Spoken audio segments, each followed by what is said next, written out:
ان الذین کفروا، بے شک وہ لوگ جنہوں نے کفر اختیار کیا، سواء علیہم، ان کے لیے تو برابر ہے، انذرتہم، کہ آپ صلی اللہ علیہ وآلہ وسلم ان کو آخرت کا ڈر سنائیں، ام لم تنذرہم لا یؤمنون، یا آپ صلی اللہ علیہ وآلہ وسلم انہیں آخرت کا ڈر نہ سنائیں، ان کے لیے برابر ہے، لا یؤمنون، وہ ایمان نہیں لے کر آئیں گے۔ اچھا، اس کا یہ مطلب نہیں ہے کہ جو کافر ہے اس کو آپ نے تبلیغ نہیں کرنی ہے۔ تو یہ کتاب ہدایت پوری انسانیت کے لیے، ہدی للناس وبینات من الہدی والفرقان، اس میں امپلائڈ ہے ان الذین کفروا، بے شک وہ لوگ جنہوں نے کفر اختیار کیا ہے، جان بوجھ کے آنکھیں بند کی ہوئی ہیں، جس کو ڈاکٹر اسرار صاحب رحمہ اللہ تعالیٰ بڑی پیاری بات کرتے تھے کہ جو شخص سویا ہوا ہے اس کو تو آپ جگا سکتے ہیں، اور جو آنکھیں بند کر کے لیٹا ہوا ہے اس کو کوئی نہیں اٹھا سکتا، کیونکہ وہ پہلے ہی جاگ رہا ہے، جاگنا چاہتا نہیں ہے۔ تو ایسا شخص جس کے اوپر حق اور باطل واضح ہو چکا ہو، اس کے باوجود وہ جان بوجھ کے کفر کی روش اختیار کرے، اس کے لیے قرآن میں کوئی ہدایت نہیں ہے۔ یہ بڑا خطرناک معاملہ ہے۔ تو اس سے مراد وہ کافر ہے کہ جو حق جاننے کے باوجود جان بوجھ کے اپنی قبیلے کی حمایت کے اندر، اپنی نسلی تعصب کے اندر، یا جیلسی فیکٹر کی وجہ سے، جس طرح یہودی تھے، نبی صلی اللہ علیہ وآلہ وسلم کو ماننے سے انکار کر دیا، وہ سب کے سب اس کیٹیگری میں فال کرتے ہیں۔ ان کے لیے اب آپ ان کو تبلیغ کریں نہ کریں، ان کے لیے برابر ہے، وہ ایمان نہیں لے کر آئیں گے۔ ختم اللہ علی قلوبہم، اللہ نے ان کے دلوں پر مہر لگا دی ہے، سیل کر دیا، یعنی سیل ہو گئی، اب کوئی چیز اس کے اندر داخل نہیں ہو سکتی۔ وعلی سمعہم، اور ان کے کانوں پر بھی، وعلی ابصارہم، اور ان کی آنکھوں پر بھی، غشاوۃ، پردہ پڑ چکا ہے، ولہم عذاب عظیم، اور ان کے لیے بہت بڑا عذاب تیار کر رکھا ہے اللہ نے۔ وَلِعَوْذُ بِاللَّهِ تَعَالَى اللہم اجرنا من النار، اللہم اجرنا من النار، اللہم اجرنا من النار۔ اچھا، قرآن کا طالب علم جب اس طرح کی آیات پڑھتا ہے نا تو وہ پریشان ہو جاتا ہے کہ بھئی قرآن تو بہت سٹریٹ فارورڈ ہے، اور آپ دیکھ رہے ہیں کہ اللہ تعالیٰ کے مزاج میں وہ چیزیں نہیں ہیں جو آپ کو میٹھے میٹھے وائزین بتاتے ہیں۔ اس لیے میں کہتا ہوں کتابوں کا خدا اور ہے اور بابوں کا خدا اور۔ قرآن بہت سٹریٹ فارورڈ ہے، کیونکہ یہ کلام کرنے والا کون ہے؟ اللہ، بے پرواہ ہے، اور وہ اسی پیشن کے ساتھ بات کرے گا تو آپ بھی اللہ کو سیریس لیں گے نا۔ اور اگر آپ کو یہ کہانی کرائی جائے گی، خیر ہے، جیسے ایک نانی ماں ہوتی ہیں، ایک دادی ماں ہوتی ہیں، تو اللہ تعالیٰ تو نانی اور دادی سے بھی بڑھ کے رحم کرنے والا ہے۔ یہ کہانی، یہ کس آیت میں، کس حدیث میں لکھی ہوئی ہے یہ بات؟ اور میں اس کو پھر اینٹی وینم الزامی جواب کے طور پہ، پھکی کے طور پہ کہتا ہوں کہ اگر یہ نانی دادی اور ماں کے ساتھ آپ اللہ کو تشبیہ دے رہے ہیں اس کی محبت کو، تو کیا یہ نانی دادی اور ماں والی محبت اللہ تعالیٰ کی ابو جہل اور فرعون کے ساتھ بھی ہے؟ تو سارے کہیں گے نہیں۔ تو جو کلمہ پڑھ کے اللہ کے نافرمان اور باغی ہیں ان کے ساتھ بھی ہے؟ نہیں۔ جو اللہ کی طرف رجوع لے آئے ان کے لیے، پورے قرآن میں ایک آیت بھی ایسی نہیں ہے کہ جو اللہ کا باغی ہو، رجوع نہ لانے والا ہو، اللہ کہتا ہوں میں اس کو معاف کرنے والا ہوں۔ ہمیشہ یہ ہے کہ جو توبہ کر لے، اپنی اصلاح کر لے، رجوع لے آئے۔ یہ درجنوں آیات ہیں، وہ وقت کے ساتھ آئیں گی، ورنہ تو میں اسی آیت کے اوپر ہی پورا یہ لیکچر ختم کر دوں گا، پھر آپ کا وہ یہ مصحف تو پچھلا تو 9 سال میں ختم ہوا ہے، یہ 18 سال میں بھی ختم نہیں ہونا۔ لیکن جنرل میں بات ضرور کروں گا تاکہ آپ کو ایک کنسیپٹ کلیئر ہو کہ جو باتیں بتائی گئی ہیں بالکل نان سینس باتیں ہیں، اس طرح کا کوئی کنسیپٹ نہیں ہے اسلام کے اندر۔ ایک میرا یوٹیوب پہ کلپ بھی ہے، اللہ کی رحمت سے دھوکا، وہ آپ کلپ دیکھیں، میں نے اس میں کراس ریفرنس کے طور پہ کئی آیات پیش کی ہیں کہ یہ آپ کو بالکل کہانی کرائی گئی ہے۔ اللہ تعالیٰ اپنے معاملات میں بہت سخت ہے۔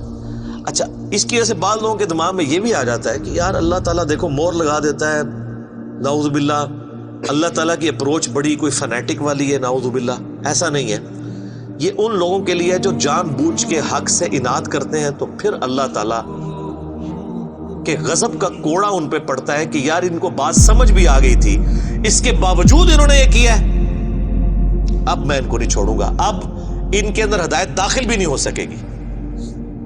یہ بہت، یعنی اس کو کہتے ہیں پوائنٹ آف نو ریٹرن. اب اس پہ اللہ تعالیٰ کو کوئی پوچھ نہیں سکتا، اس کو اللہ نے بین کیا ہے.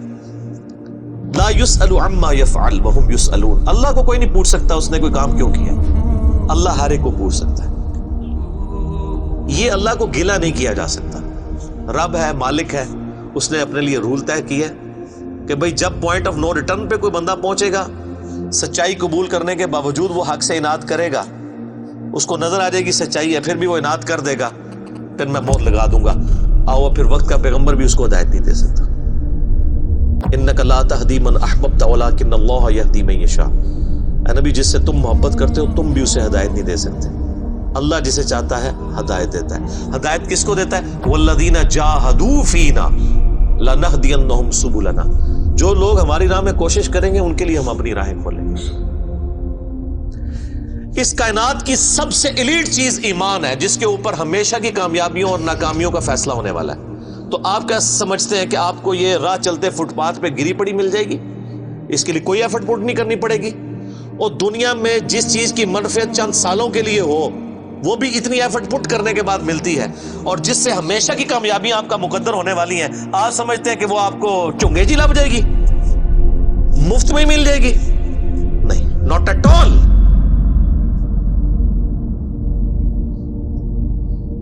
میری وائف نے جب پہلی دفعہ قرآن پڑھا نا شادی کے بعد، میں نے اس کو ایک قرآن کلاس ہوتی تھی رمضان شریف میں، تو میں نے کہا میں بچے وغیرہ میں دیکھوں گا، تم نہ صرف ایک دفعہ قرآن پڑھ لو تاکہ تمہیں پتہ چلے قرآن میں لکھا کیا ہوا ہے. قرآن آپ اکیلے بیٹھ کے تو ظاہر ہے اس طرح نہیں ہے، اب ایک ماحول ہوتا ہے، ایک ڈیکورم ہے، کلاس ہے جس طرح یہاں لوگ بیٹھے.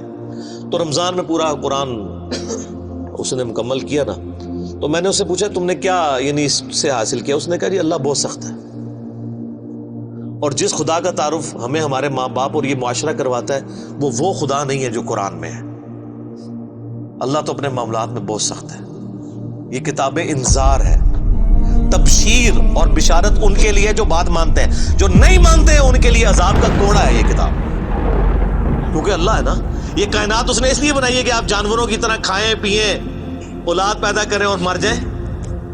انسان کو اس نے اپنے لیے پیدا کیا ہے، پوری کائنات انسان کے لیے اور انسان کو اپنے لیے. وما خلقت الجن والانس الا لیعبدون. اچھا یہ جو بات ہے نا، ختم اللہ علی قلوبہم وعلی سمعہم وعلی ابصارہم، مہر لگا دی ان کے دلوں پر، کانوں پر، آنکھوں پر، پردہ ڈال دیا، اب عذاب ہی ان کو آئے گا. یہ آپ نے اگر بات سمجھنی ہے نا تو آپ پارہ نمبر 7 کے آخری صفحے پہ آ جائیں. سورۃ الانعام میں آیت نمبر ہے 110، 7ویں پارے کی آخری آیت. آپ کے یہ بلو والے قرآن میں 142 نمبر پیج کی آخری آیت 110 نمبر. وَنُقَلِّبُ أَفْئِدَتَهُمْ وَأَبْصَارُهُمْ، ہم پھیر دیتے ہیں ان کے دلوں کو اور ان کی آنکھوں کو، عقل اور ان کی آنکھوں کو، کہ وہ حق بات قبول نہ کریں. حق سے اللہ فرماتا ہے کہ میں ان کو حق سے اندھا کر دیتا ہوں. کما لم یؤمنوا به اول مرہ، جس طرح کہ انہوں نے بھی تو پہلی دفعہ جب ان کے اوپر حق کھلا تھا انہوں نے ایمان لانے سے روح گردانی کی تھی نا، اب یہ چاہیں گے بھی نہ تو میں ان کو اسلام کی طرف نہیں آنے دوں. وَنَذَرُهُمْ فِي طُغْيَانِهِمْ يَعْمَهُونَ، اور میں ان کو چھوڑ دوں گا اپنی سرکشی میں بھٹکتے پھرے. وَلَوْ أَنَّنَا نَزَّلْنَا إِلَيْهِمُ الْمَلَائِكَةَ، اور اب اگر فرشتے بھی ان کے سامنے نازل ہوں، وَكَلَّمَهُمُ الْمَوْتَى، اور مردے قبروں سے نکل کے ان کے ساتھ بات کرنا شروع کر دیں. وَحَشَرْنَا عَلَيْهِمْ كُلَّ شَيْءٍ قُبُلًا، اور ہر چیز جن کا ان سے وعدہ کیا تھا ان کی آنکھوں کے سامنے آ جائے، قیامت بھی، عذاب بھی، سب کچھ بھی. مَا كَانُوا لِيُؤْمِنُوا، پھر بھی ایمان نہیں لے کے. یہ ہے سر کتابوں کا خدا. یہ نانی اماں، دادی اماں اور ماما نہیں ہے، یہ اللہ ہے. کتنی سختی ہے کہ فرشتے بھی. اب مجھے بتائیں کسی سے مردہ نکل کے قبر سے کہے کہ میری تو پھینٹی لگ گئی ہے، آپ کو تو پوری زندگی نیند نہیں آنی ہے، لیکن اللہ فرما رہا ہے پھر بھی یہ مان نہیں لے کے آئیں گے. کر لو جو کر، یہ اللہ کہہ رہا ہے. آمین. الا ان یشاء اللہ، ہاں اگر اللہ ہی چاہے زبردستی کسی کو اس طریقے سے ہدایت دے تو وہ الگ بات ہے. ولیکن اکثرہم یجہلون، لیکن اکثر لوگ جہالت کا شکار ہیں. وہ اپنی وشفل تھنکنگز کے اندر، امانیہم جنہیں کہا گیا ہے، وہ ان میں پھر رہے، پھرتے رہے۔ اللہ تعالیٰ اپنے معاملات میں بہت سخت ہے میرے بھائیوں، اللہ کو سیریس لینے کی ضرورت ہے۔ ظاہر ہے اس کائنات کی ایک ہی حقیقت ہے، وہ اللہ ہے، اگر اس کو کوئی سیریس نہیں لیتا تو اللہ تعالیٰ کے لیے کیا ہے؟ وہ تو اپنے نبی سے 3 دفعہ قرآن میں کہلوا رہا ہے، قل انی اخاف ان عصیت ربی عذاب یوم عظیم، اے نبی تم فرما دو کہ بالفرض اگر میں بھی اپنے رب کی نافرمانی کروں تو مجھے خود اس بات کا ڈر لگا ہے کہ بڑے دن کا عذاب مجھے بھی آ پکڑے گا۔ جی سورۃ الانعام، سورہ یونس، سورہ الزمر، 3 سورتوں میں یہ ایک آیت 3 دفعہ آئی ہے۔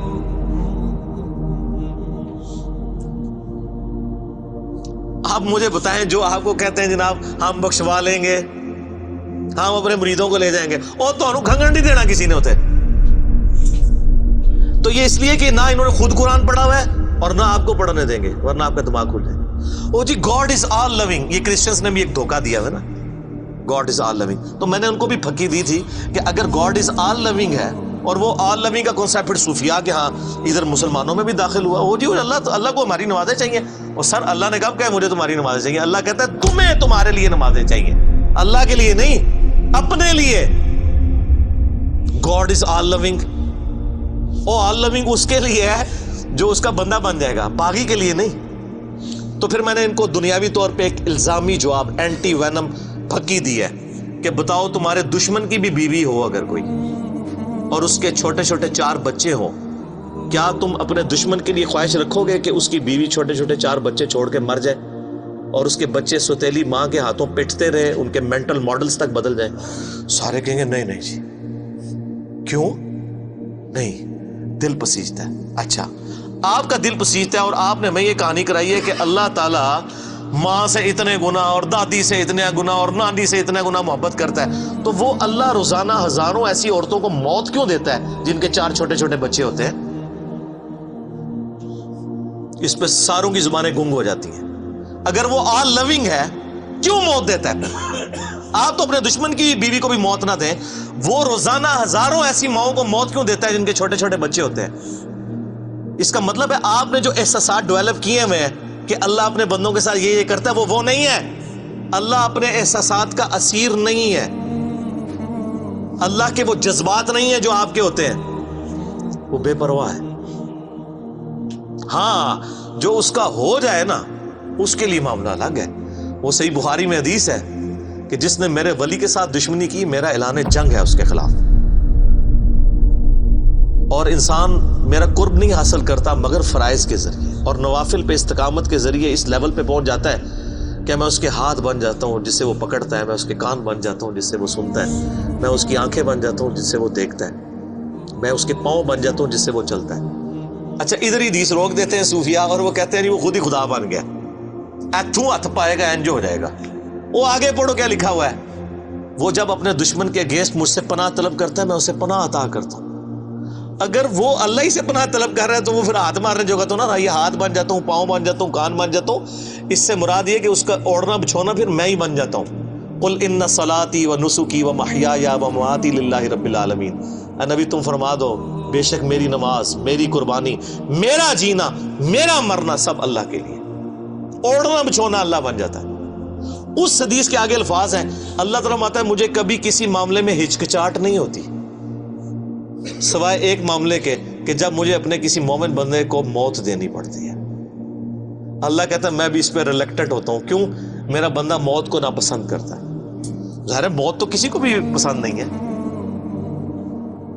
انسان زندہ رہنا چاہتا ہے، اور یہ اللہ نے انسان کی کوالٹی رکھی ہے کہ اسے زندہ رہنے کی خواہش ہے۔ اسی لیے اولیاء اللہ بھی جب خطاب کر رہے ہو نا وہاں پہ اسپیکر پھٹ جائے تو وہ بھی یوں کر جاتے ہیں، لا خوف علیہم ولا هم یحزنون۔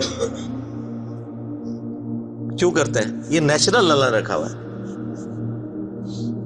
کسی اولیاء اللہ کو کہنا یہ سامنے یہ بٹ صاحب کے پاس جو بندوق بڑی خطرناک سی انہوں نے تانی ہوئی ہے، کسی اولیاء اللہ کو کہنا پڑھ لے کلمہ میں چلان لگاؤں، تو آپ دیکھ لیں اس کی کیا حالت ہوگی۔ یہ اللہ نے نیچرل رکھا ہوا ہے۔ موت تو اللہ فرماتا ہے کہ میں بھی ریلیکٹڈ ہوتا ہوں، وہ اپنی موت کو ناپسند کر رہا ہوتا ہے اور میں اسے موت دے کے اپنے پاس لانا چاہتا ہوں۔ پھر کیا ہوتا ہے؟ پھر تو وہ قرآن پاک میں سورہ حمیم سجدہ میں ہے نا کہ ایسے لوگوں میں پھر فرشتے نازل ہوتے ہیں، ان کو بشارت دیتے ہیں موت کے وقت. اور پھر سنن ابی داؤد میں، سنن نسائی میں بڑی ڈیٹیلڈ احادیث ہیں کہ جب ایمان والے کی موت کا وقت قریب آتا ہے تو باقاعدہ اس کو آمادہ کیا جاتا ہے کہ وہ خود کہے کہ میں مرنا ہے. وہ جب سب کچھ دیکھتا ہے وہ کہتا ہے ٹھیک ہے جان دو. پہلے نہیں کہتا جان دو. بڑا مشکل کام ہے. پہلے کہنا کہ جان دو تو حضرت موسیٰ علیہ السلام تھپڑ کیوں مارتے ہیں اسرائیل کو؟ میرا وہ بھی کلپ چڑھا ہے نا، بخاری مسلم میں حدیث ہے جو. تو یہ بہت سینسٹیو ایشو ہے. اللہ تعالیٰ کے بارے میں آپ اپنے دماغ کھول لیں. یہ آپ وہ کتاب کھول رہے ہیں جو بابوں کی لکھی ہوئی نہیں ہے کتاب. یہ اللہ کی نازل کردہ کتاب ہے. اس کو اسی طریقے سے سمجھنا ہے. شروع میں ہی آپ کا کانٹا نکل جائے گا تو آپ کو آگے قرآن سمجھنا آسان ہوگا. اللہ کے مزاج کو سمجھنا ہے آپ نے، اور یہ دماغ میں بات طے کر لینی ہے کہ بابوں کا خدا اور ہے اور کتابوں کا خدا اور. یہ آپ جو پڑھ رہے ہیں نا، یہ وہ خدا ہے جس کا تعارف محمد رسول اللہ صلی اللہ علیہ وآلہ وسلم نے آپ کو کروایا. یہ وہ خدا ہے جس کا تعارف پیغمبروں نے کروایا ہے، اور پیغمبروں نے ان کتابوں کے ذریعے کروایا جو اللہ نے ان پہ نازل کی تھی. یہ مولانا روم کے مثنوی شریف والا خدا نہیں ہے، یہ قرآن شریف والا خدا ہے. وہ کہتے ہیں وہ مثنوی مولانا روم جو ہے وہ فارسی کا قرآن ہے. استغفر اللہ تو بولی ایڈیاں کہانیاں، ایڈے جھوٹ، اتنی انبیاء کی گستاخانہ واقعات اس کے اندر ہیں، اور اس کو کہتے ہیں فارسی کا قرآن ہے. سر فارسی کا قرآن وہی ہوگا جو قرآن کا ترجمہ فارسی میں شاہ ولی اللہ دہلوی نے کیا ہوا ہے. باقی وہ کہانیاں لکھتا رہے، وہ قرآن نہیں بنتا. تو یہ ساری میں نے گفتگو شروع میں ہی کانٹا نکال دیا.